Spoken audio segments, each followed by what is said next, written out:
Simulan mong abutin ang iyong pangarap na magbibigay dangal sa iyong bukas. Ang suliranin, hindi laging nandyan, dapat mong harapin. Kami iyong kasama sa bawat takin, magkaakbay nating lulutasin. Dito sa Fernandino Teens TV, ang boses mo ay mahalaga. Dito sa Fernandino Teens TV, ikaw lagi ang bida.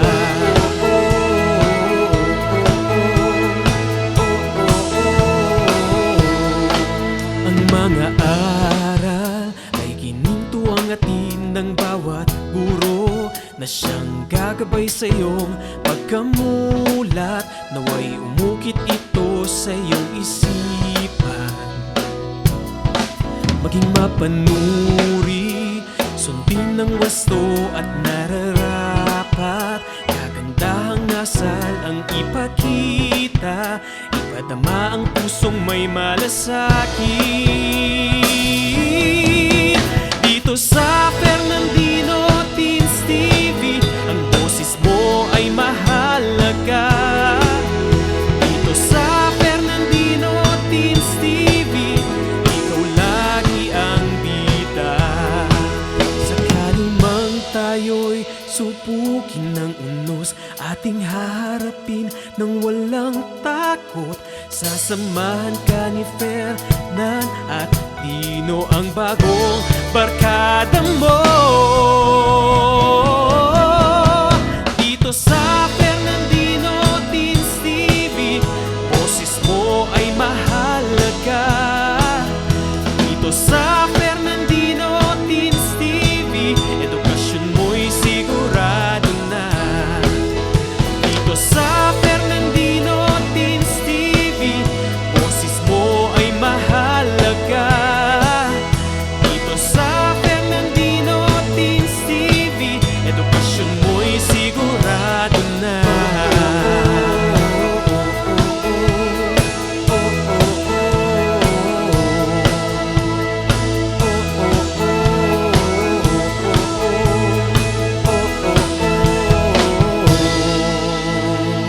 Fernandino Teens TV.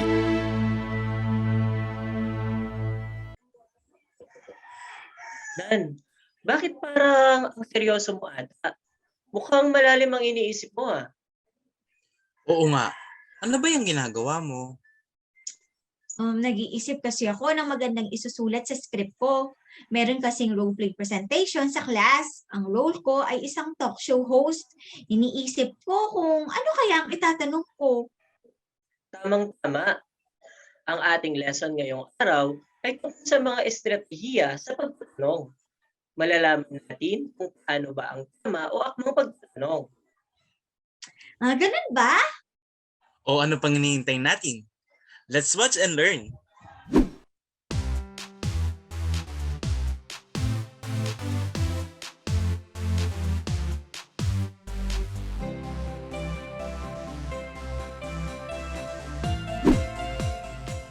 Good day, dear students. Welcome to Fernandino Teens TV Season 2. I am John Patrick Yosuico, your language teacher for today.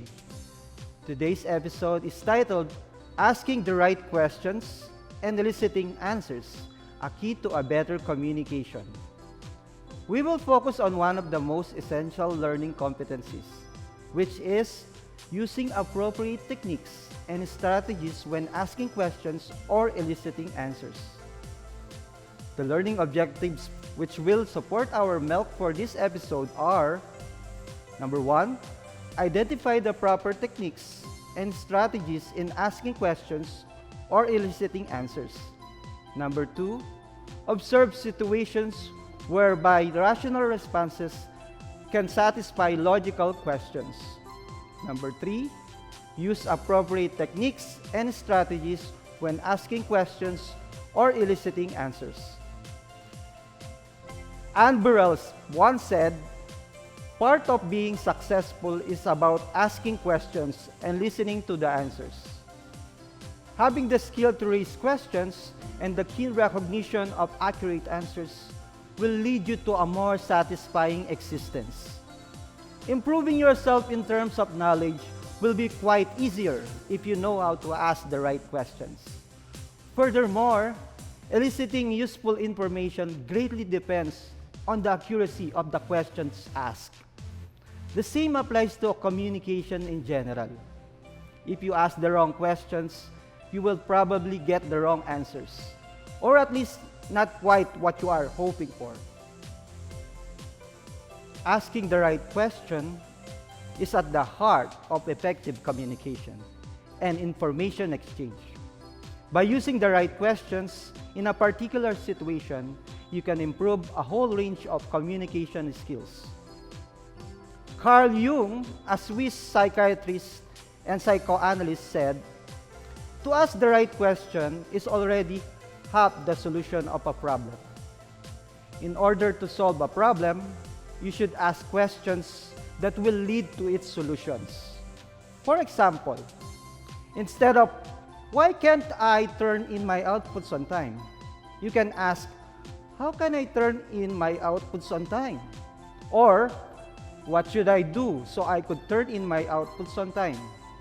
In this manner, your mind starts to think of possible ways to turn in your outputs on time, instead of enumerating the reasons you can't. How does one learn to ask better questions? Let us first have this activity that will test your ability to spot the accuracy of the given question in relation to the answer. Usually, questions will appear first before the answer, but in this activity, answers will come first, followed by the questions. Thumbs up when the questions to the given answer is correct. Thumbs down if it is wrong. Heidelin Diaz is the first Filipino to ever win an Olympic gold medal for the Philippines. Who is the first Filipino to win an Olympic gold medal?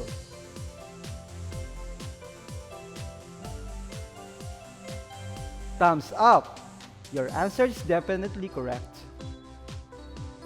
Matter is anything that occupies space and has mass. What is matter? Thumbs up is correct. The answer defines what matter is. Sleep is an essential function that allows your body and mind to recharge. How many hours of sleep is needed to maintain good health?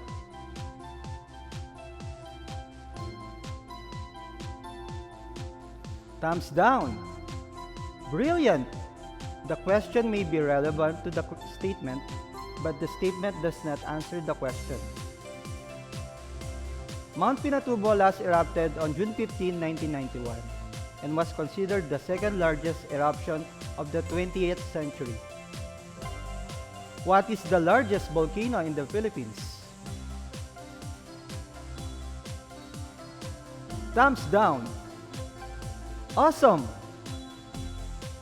The first step in the scientific method is asking questions that you want to answer. What are the 7 steps of the scientific method?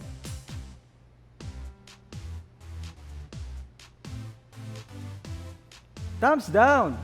Clever! Again, the question may be relevant to the statement, but the statement does not completely answer the question. What did we learn from the activity? Yes, you are right. Answers to the questions must be precise. If someone is asking for a person, your answer should be a person. If he or she is asking for a reason, then your answer must be stated in giving a reason. Your question, on the other hand, should be clear and specific. Suppose the questions are somewhat vague or unclear. In that case, chances are the answers to your questions will either be wrong or irrelevant. Another important factor when we ask a certain question is relevance. Is your question connected to the topic you are discussing? If it is not, then your question is invalid. That is why we should also consider if our question is relevant to the topic or situation. Let's try to answer the next activity to discover if you know how to figure out the relevance of the question to the given topic. Determine whether the question is relevant or irrelevant to the given topic and question. K-pop. What is the latest album of the K-pop band BTS?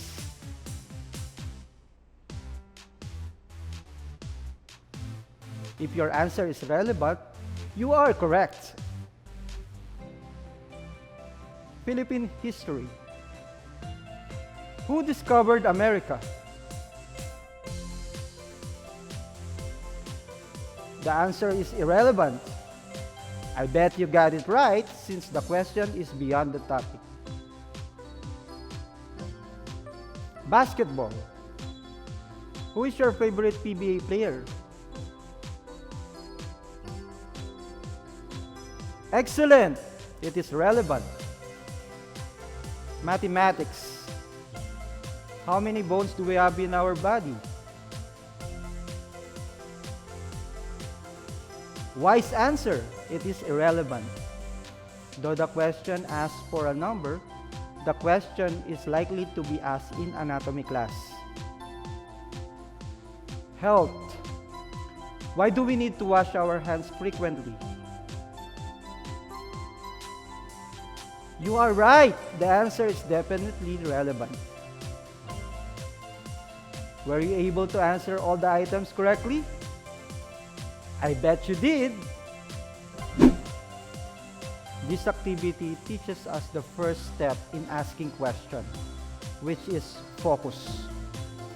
Eliciting the correct answer depends on the relevance and accuracy of the given question.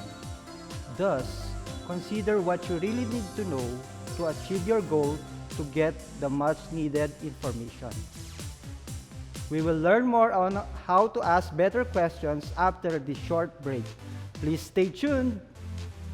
Ang Schools Division Office City of San Fernando, Pampanga ay kaisa ng Department of Education sa pagsasagawa ng mga proyekto at programa na tumutugon sa mga pangangailangan ng mga mag-aaral. Inilunsad ang Division Call Center for Tutors and Guidance Counselors upang magbigay ng educational at psychological assistance sa mga mag-aaral, magulang at stakeholders ng division. Kaya, kung may nais kayong itanong tungkol sa pag-aaral, maaaring magpadala ng mensahe sa Division Call Center for Tutors and Guidance Counselors Facebook page o tumawag sa mga numero na makikita sa ibaba ng inyong screen tuwing Lunes hanggang Biyernes sa ganap na alas 8 ng umaga hanggang alas 6 ng gabi. Maaari rin kayong sumangguni sa ating guidance counselors na nagbibigay ng guidance and counseling services. Lahat ng inyong ibabahagi ay mananatiling confidential. Ang nasabing programa ay nagsisilbing daan upang malaman ang feedbacks ng stakeholders para matulungan ang ating divisyon na mapagbuti pa ang mga sumusunod na programa. Ano pang hinihintay ninyo? Tumawag na sa aming mga numero o bumisita na sa aming Facebook page at magpadala ng inyong mga katanungan.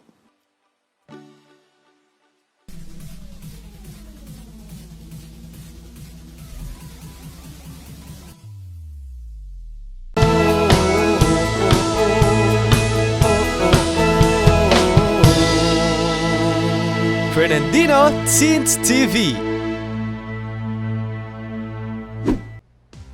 Welcome back, Fernandino Teens. Asking good questions is vital for effective learning to happen. But remember that questions are not only used in the teaching and learning process involving your academic subjects. We also ask questions in our daily communications among our friends, acquaintances, classmates, and relatives.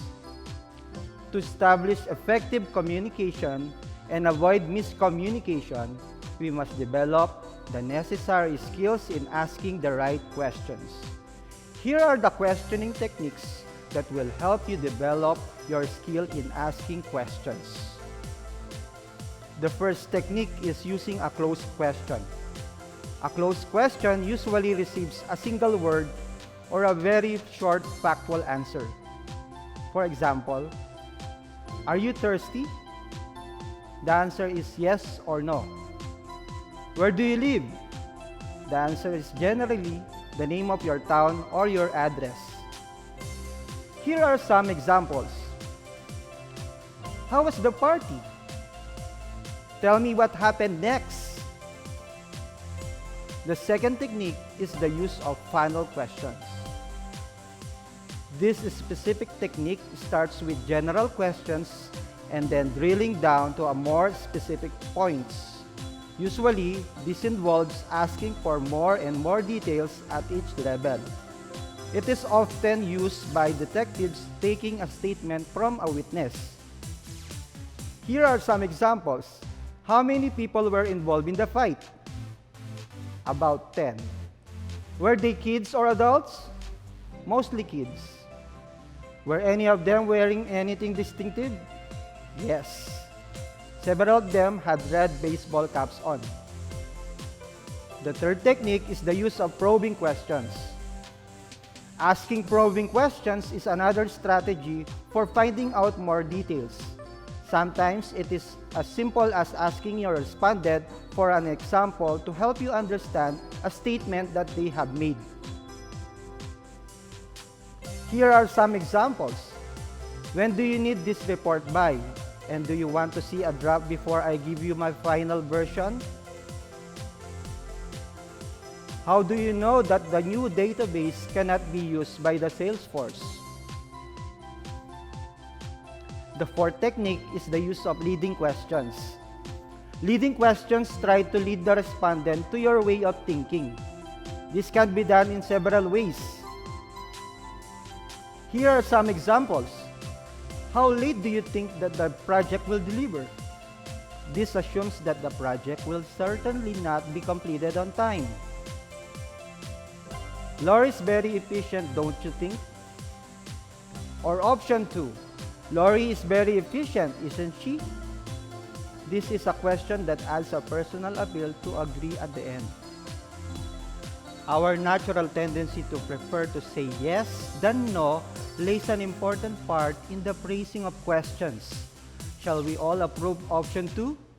Is more likely to get a positive response than do you want to approve option 2 or not? A good way of doing this is to make it personal. For example, would you like me to go ahead with option 2? Rather than, shall I choose option 2? This is paraphrasing the question so that the easiest response is yes. Both of which you would be happy with, rather than the choice of one option or not doing anything at all. Strictly speaking, the choice of neither is still available when you ask, which would you prefer, A or B? But most people will be caught up deciding between the two preferences. This is giving people a choice between two options. The fifth technique is the use of rhetorical questions. Rhetorical questions are not really questions at all. They do not expect an answer. They are really just statements phrased in question form. Here is an example of rhetorical question. Isn't it John's design work so creative? People use rhetorical questions because they are engaging for the listener, as they are drawn to agreeing. Yes, it is, and I like working with such creative colleagues, rather than feeling that they are being told something like John is very creative designer. This time, let us discover if you will recognize the description of the questioning techniques we have just discussed. Write true if the statement supports the description of the identified questioning technique, or false if it does not. Then type your answer in the comment box below. A closed question does not expect for a clear response, and this defines the name of the question itself. Is it true or false? Amazing! The answer is false. Closed questions require a single word or very short factual answers. Number 2, funnel questions may lead toward specific facts or invite additional information. Is it true or false? The correct answer is true. The question sequence in the funnel questions increases or decreases in the amount of detail they are seeking as they progress, forming the theoretical shape of a funnel.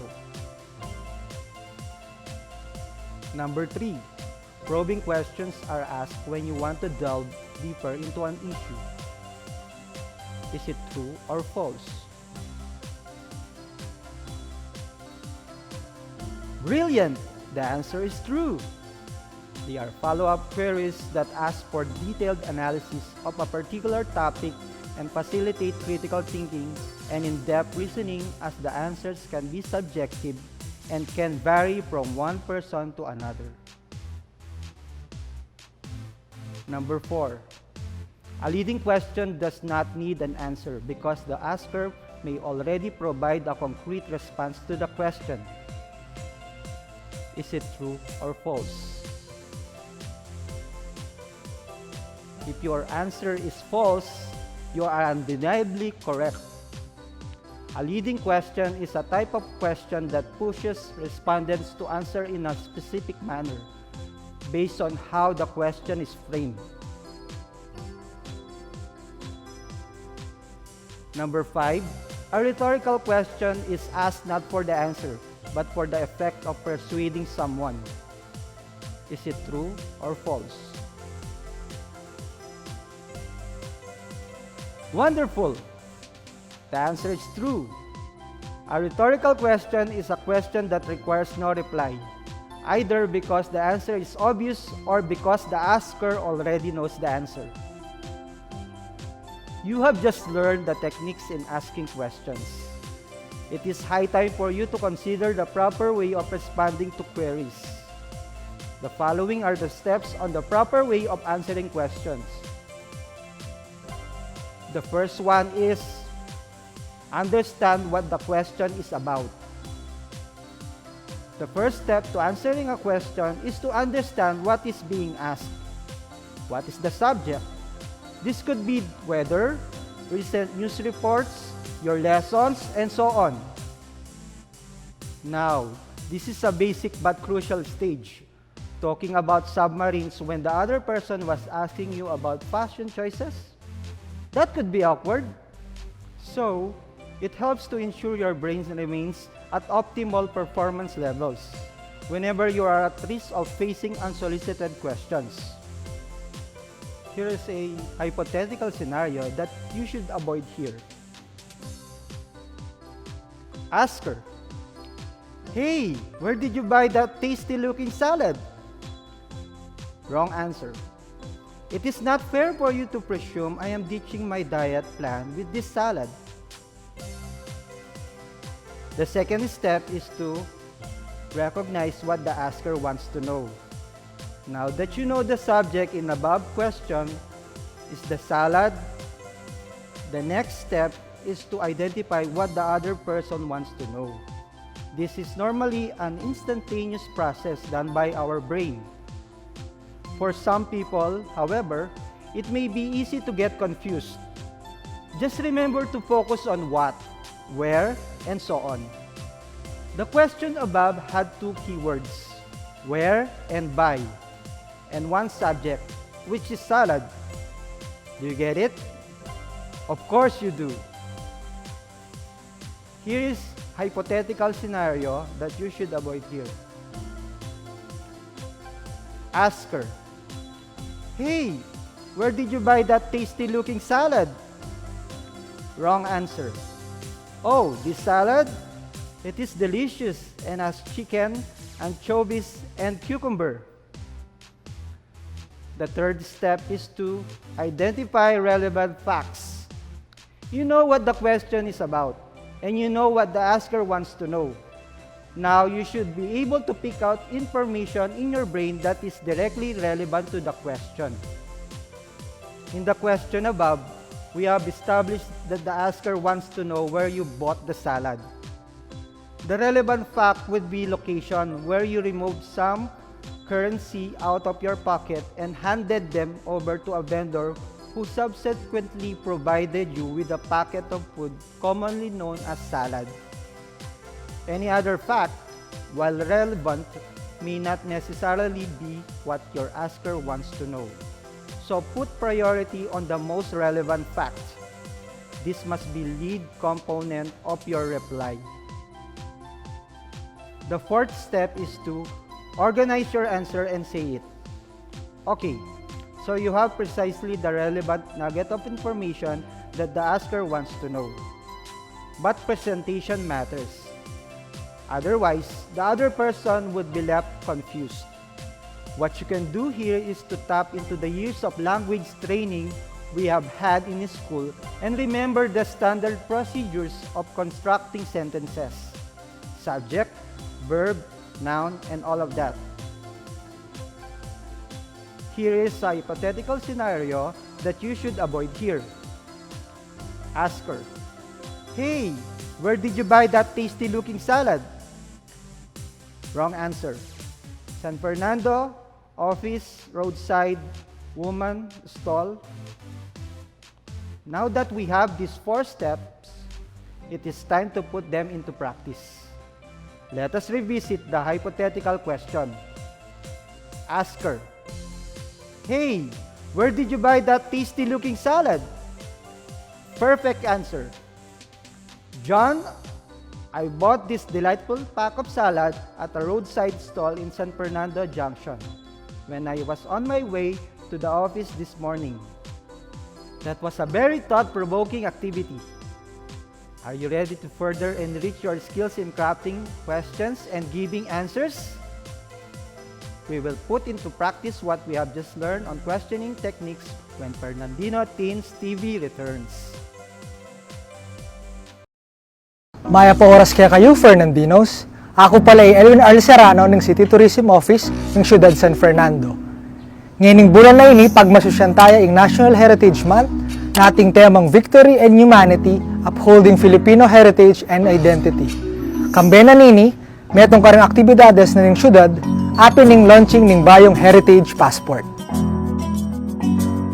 Yung Heritage Passport, apin ng metong karing proyekto ng kaya katamong siyudad, yung pamanamuna ng Mayor Edwin D. Santiago.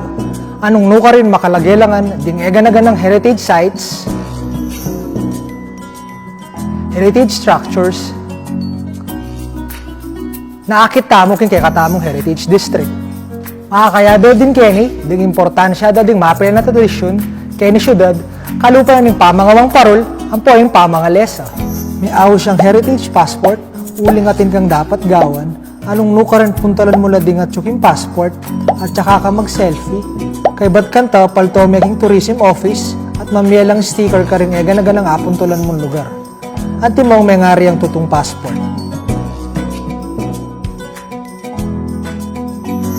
Balo mingeni, panahon na ini, etamo makain bisa lumal, uli na ng COVID-19 pandemic. Kaya naman kimbanwa ngayon agkatan ko lading bikers tamo, edad 18 hanggang 50, imbis na lumaot kayo po, di na nyo lang dita ka oras di kaya katamong heritage structures, kaya ni syudad. Anya naman karing mumunang 50 bikers ang makayari kaya katamong heritage passport, midinan lang premyong only San Fernando loot bag. Inggawan nyo mo bakit ta makapag-register, punta kayo mismo opisina na ng City Tourism, ng munisipyo, at saka kayo magdalang metong valid ID. Kabinan kaya kayong heritage passport, ating makasipit ang instruction nung nano pa ing dapat gawan. Anya naman ka rin hanggang kapadyakin, nanano ko pa, tara na!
Fernandino Teens TV. Welcome back, dear students. You are still tuned in to Fernandino Teens TV Season 2. Questioning is very important in a student's life. A student like you will be able to understand even the most complicated subjects better if you know how to ask the questions. Questioning also helps in clearing all the doubts you have in mind, and it will make you feel more confident upon receiving the answers you need. As mentioned, we will have an activity that will require you to utilize what you have learned on the questioning techniques in this first part of our discussion. In this activity, you will answer the questions about the pointers on questioning techniques and eliciting answers. Here are the questions.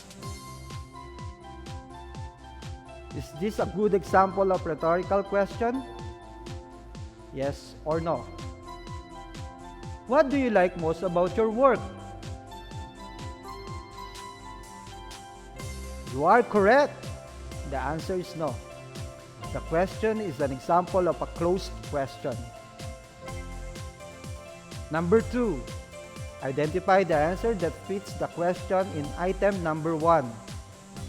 What do you like most about your work? Letter A. I acknowledge the current status of my job situation. Letter B. I love my job because everyone shared the same vision and is dedicated to the mission. Letter C. My greatest weakness is that I am shy and nervous person by nature. Or letter D. Success is what motivates me to do a good job, knowing that the fact that my hard work and perseverance will help me achieve greater professional success is what keeps me going. Good job! The answer is B. Number 3. Is this a good example of final question? Yes or no? You did not think I could do that, did you? The answer is no. It is a leading question. Number 4. Identify the answer that fits the question in item number 3. A. Stop boasting about what you can do. For all I know, I am better than you. Letter B. As long as you believe in it and believe in yourself, there is nothing that can stop you. Letter C. Sorry for belittling your capabilities. Every apology needs to start with 2 magic words. I apologize. Letter D. I have made enough big decisions and done enough scary things in my life that I can tell you that more thinking will not tell you anything. The most appropriate answer is B. For numbers 5 to 10, identify the 5 logical questions that could keep the conversation going, light, and positive. I like ice cream, especially during summer. Letter A. Why do you like ice cream? Letter B. What is your favorite ice cream flavor? Letter C. Why do you like ice cream on summer? Letter D.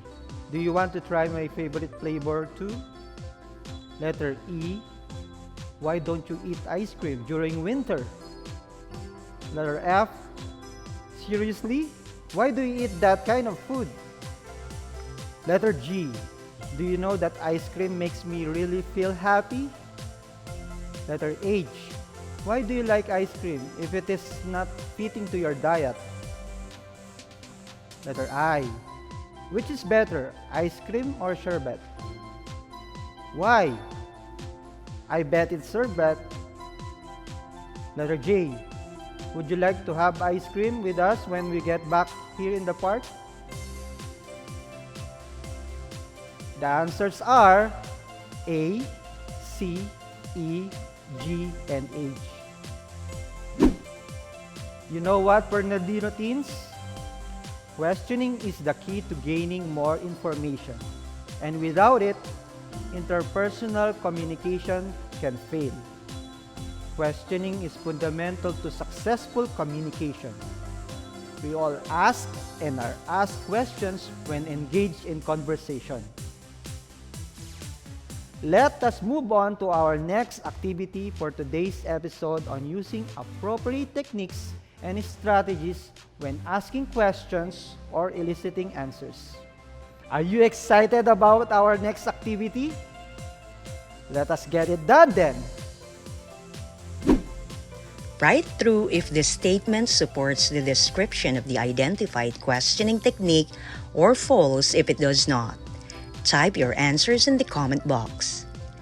Number 1. Funnel questioning seeks further information to establish the clear connection of details.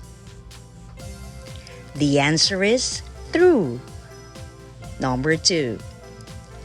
Probing questions are intended to help the presenter think more deeply about the issue at hand.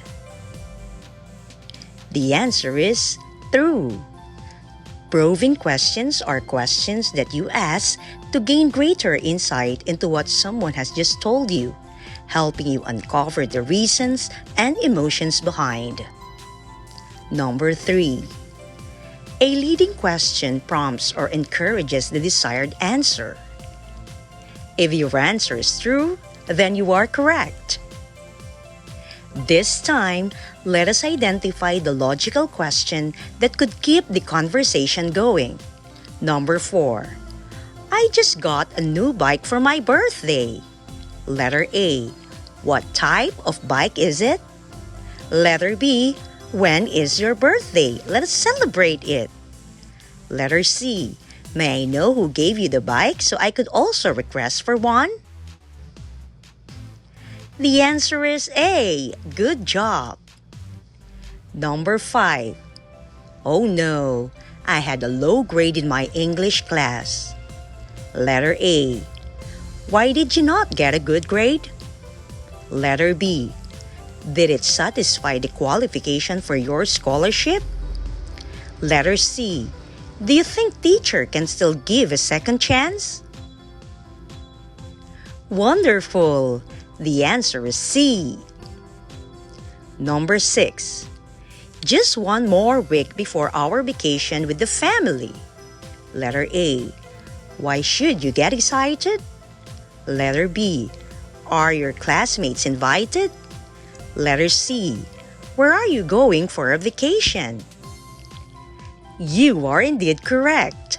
The answer is A. Number 7. Are these good examples of probing questions? Yes or no? Can you tell me more about that? What eventually happened? Yes, these questions are good examples of probing questions, since they ask for additional information about the statement previously given. Number 8. Identify the logical response that fits the question on number 7. Letter A. I am not sure, but let me tell you further what I know. Letter B. I am sure of all what happened next, but I won't tell you. Letter C. Eventually the rain stopped and the reporter announced that the weather was fine. If your answer is C, you are correct. The statement contains ideas that answer the questions. Number 9. Identify the 5 rhetorical questions among the following given. Letter A. Is the Pope a Catholic? Letter B.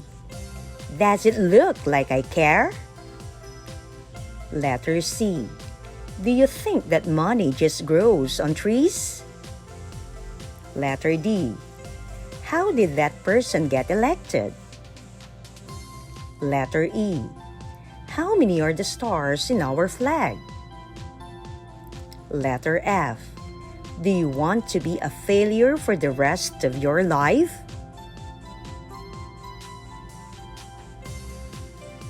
The answers are A, B, C, D, and F. Very good. Meantime, listen to the excerpts from Footnote to Youth by Jose Garcia Villa and answer the questions that follows. When Blas was 18, he came home one night very flustered and happy. He told his father that he was going to marry Tana. Dodong lay on the red pillow without moving. Blas uttered that his father needed to think it over. Suddenly, Dodong rose from his mat and told Blas to follow him. "You want to marry Tana," Dodong said. "Yes." "Must you marry?" Blas' voice is stilled with resentment. "I will marry Tana." Dodong kept silent, hurt. "You have objections, Itay?" Blas asked acridly. "Son, none. But truly, God, I do not want Blas to marry yet. Not yet. I do not want Blas to marry yet." Dodong looked wistfully at his young son in the moonlight. He felt extremely sad and sorry for him. Here is question number 10. Which proving question could Dodong ask to make Blas feel that as a father, he was not in favor of Blas' decision to marry?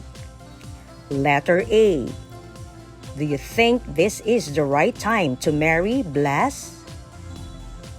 Letter B. Should we go to Tana's house immediately to meet his family and ask for their daughter's hand? Letter C. When is the wedding?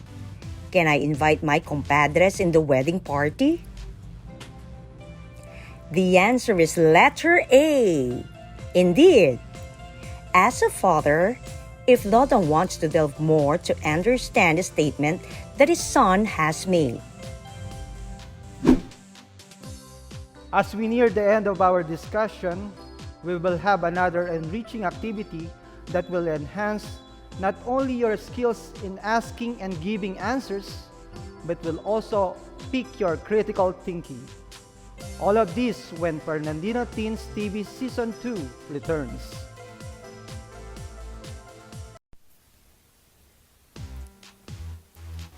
Hindi lamang sa larangan ng pangkabuhayan apektado ang maraming pamilyang Pilipino, kundi maging sa larangan ng pagkatuto ng bawat batang Pilipino. Inilunsad ng siyudad ng San Fernando ang programang Nurturing Environment and System for Thriving or NEST, isang education community pantry na naglalayon para sa isang malawakang pagtulong, paglantabay at paggabay na ang focus ay ang makapagbigay ng tulong at suporta sa ating mga mag-aaral sa pamamagitan ng pagbibigay ng educational needs gaya na lamang ng school supplies, tutorial sessions, study tips, at iba pang mga pamamaraan na mas lalong makatutulong sa pag-angat ng ating edukasyon. Dahil hindi hadlang ang pandemya sa magandang kinabukasang naghihintay sa ating mga mag-aaral. Sino-sino nga ba ang mga kalahok sa programang ito? Sa pagtutulungan ng ating school administrators, guro, magulang, at iba pang mga miyembro ng ating komunidad gaya ng barangay officials at sangguniang kabataan ay siguradong magiging mas matagumpay ang programang ito. Paano nga ba ang magiging proseso ng naturang programa? Una, magkakaroon tayo ng isang Facebook group, ang Pampanga High School NEST Education Community Pantry na pangungunahan ng Educational Pantry Coordinator. Ang mga magulang, tagapangalaga at mga guro ay ia-add ng ating Educational Pantry members sa Facebook group na ito. Sa page na ito, maaaring i-post ng mga magulang at tagapangalaga o sino mang miyembro ng educational pantry ang kanilang mga kahilingan o requests. Kailangan ding ilagay ang pangalan ng mag-aaral, grade, at section para sa mas agarang aksyon. Oo nga pala, hindi lang requests ang pwedeng i-post. Pwede ring mag-post ang mga nais magbigay ng tulong o mga gustong mag-donate. Sabi nga nila, sharing is caring. Tandaan na ang Facebook group na ito ay pribado at posts na may kaugnayan lamang sa page na ito ang maaaprobahan. Mayroon din palang Google Form na ipamamahagi kung saan maaari nating isumite ang ating requests o kahilingan. Paano naman ang mga walang internet access sa bahay? Huwag mangamba dahil merong mga nakalaang drop boxes ang ating paaralan na kung saan maaaring ihulog ng mga magulang at tagapangalaga ang kanilang requests. Sa mga nais namang mag-donate ng school supplies, maaaring ilagay ang mga ito sa tabi ng drop boxes. Maaari ring mag-donate ng mga kagamitan o cash donation kaakibat ang pagsusumite ng deed of donation form. Pangalawa, mahalaga ang ugnayan ng mga guro at ng mga magulang o tagapangalaga sa programang ito.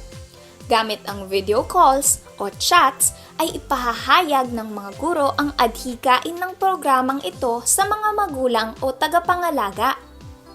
Maaari ring gawin ang orientation na ito ng face-to-face kasabay ng schedule ng kuhanan ng mga module.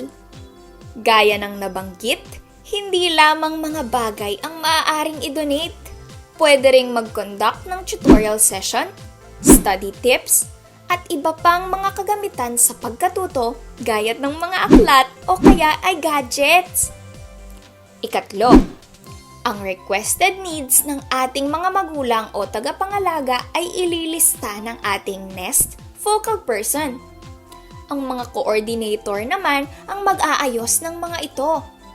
Ang advisors ng ating mga mag-aaral, guidance counselor, at iba pang mga guro ay ipaaalam sa ating mga magulang at tagapangalaga ang petsa at oras ng pamimigay ng requested needs na gaganapin sa paaralan.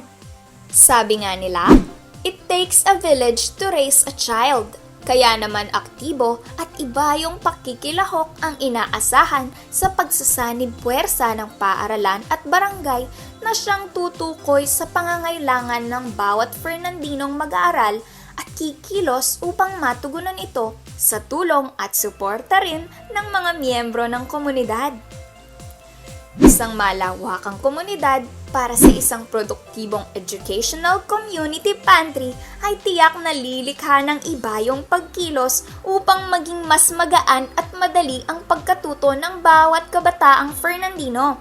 Kaya naman tandaan, magbigay ayon sa kakayahan, kumuha ayon sa pangangailangan.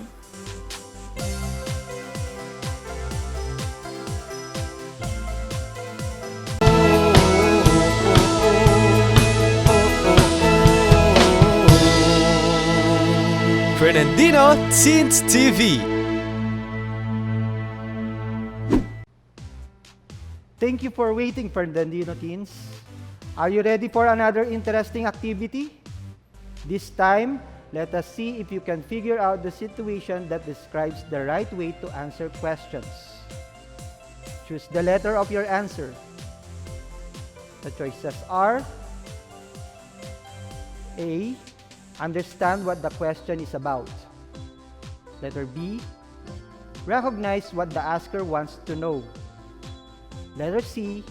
Identify relevant facts. Letter D. Organize your answer and say it. Number 1. Beth told Lauro to stop giving so much data and ask him to just share the most vital ones. You are right. Letter B is the correct answer. You need to recognize what the asker wants to know. Number 2. Beth asked Laura to clarify his question so she could focus on what he really wanted to know. Clever! The answer is letter A. We need to understand what the question is about. Number 3. Beth took a deep breath after thinking about the answer. She tried to focus well and shape her thoughts. Great! The answer is D. In order to give an accurate answer, you need to organize your thoughts. Number 4. Beth focused on important facts and based her answers on them. If you answered C, you are correct. You need to identify relevant facts on which you will base your answers. Number 5. Beth did not hear clearly Laura's query, so she asked him to repeat so she could ponder on it. Amazing! The answer is A. You need to understand what the question is about to give the appropriate answer. Way to go, Fernandina teens! Let us summarize what we have learned today. You would learn a lot better if you know how to ask and utilize the appropriate questioning techniques. Being able to ask the right questions will make you feel empowered and confident about your ideas.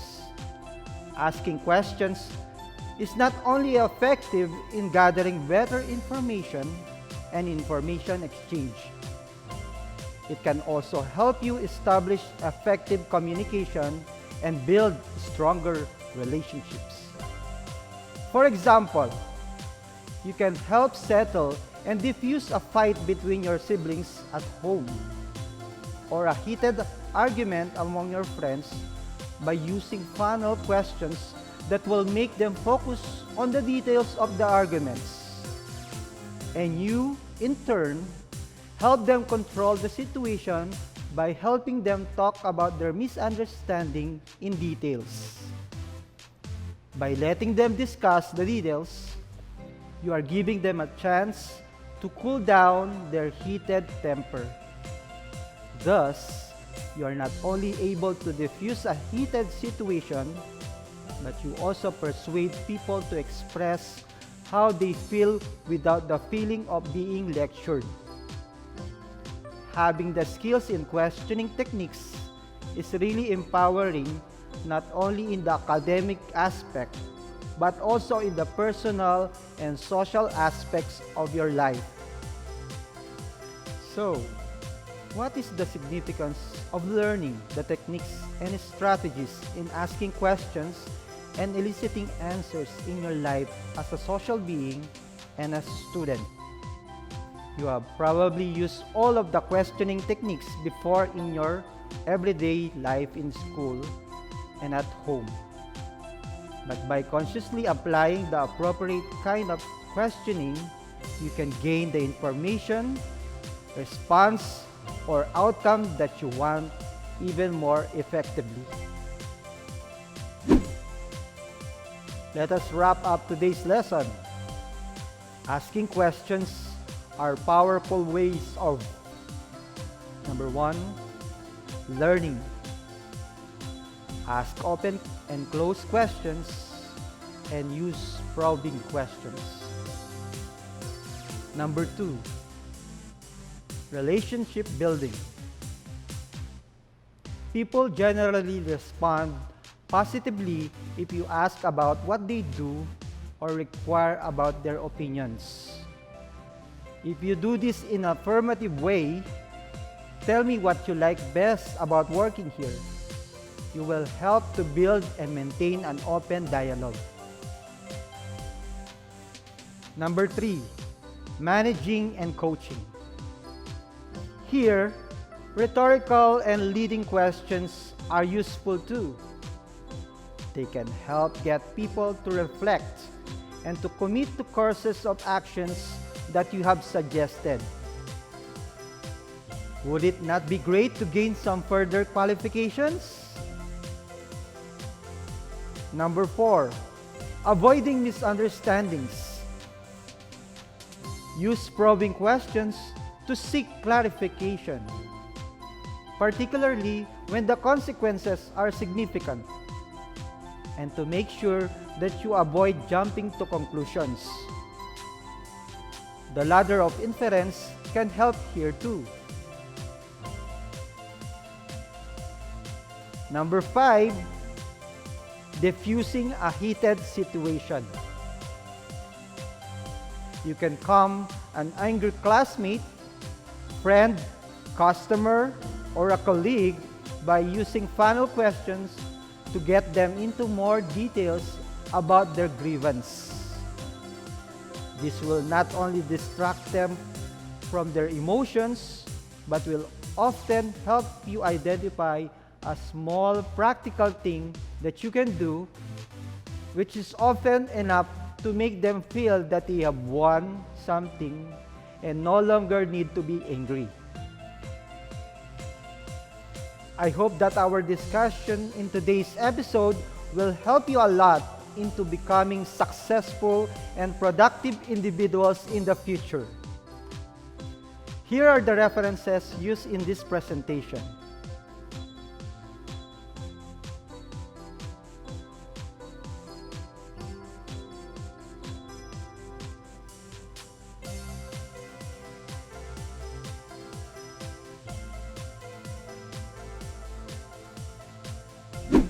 Once again, this has been your English teacher, Patrick, leaving you with a quote by Robert Half.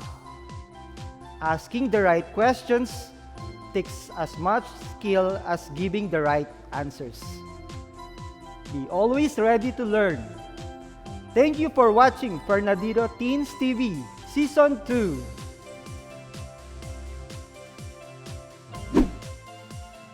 Mahalaga talaga ng tamang pagtatanong upang makuha ang tamang impormasyon na ating kailangan. Oo nga, at mayroon palang iba't ibang paraan ng pagtatanong na naaayon sa sitwasyon. Kung ganoon pala, panel questions ang uri ng pagtatanong na ginagamit ng mga investigador upang lubos na malaman ang mga detalye ng isang kaso.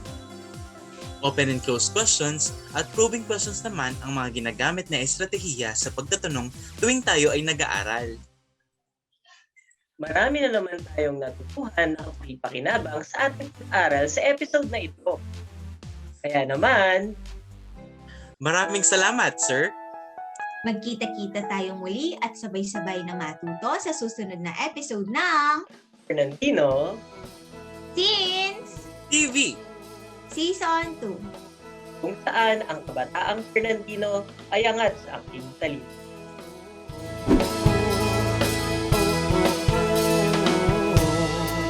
Bagong umaga, yakapin mo ang bagong pag-asa. Simulan mong abutin ang iyong pangarap na magbibigay dangal sa iyong bukas. Ang suliranin, hindi laging nandyan, dapat mong harapin. Kami iyong kasama sa bawat takin, magkaakbay nating lulutasin. Dito sa Fernandino Teens TV, ang boses mo ay mahalaga. Dito sa Fernandino Teens TV, ikaw lagi ang bida.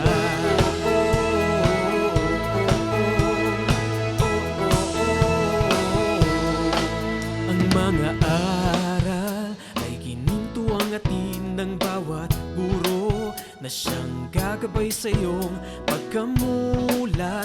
Naway umukit ito sa iyong isipan. Maging mapanuri, sundin ng wasto at nararating.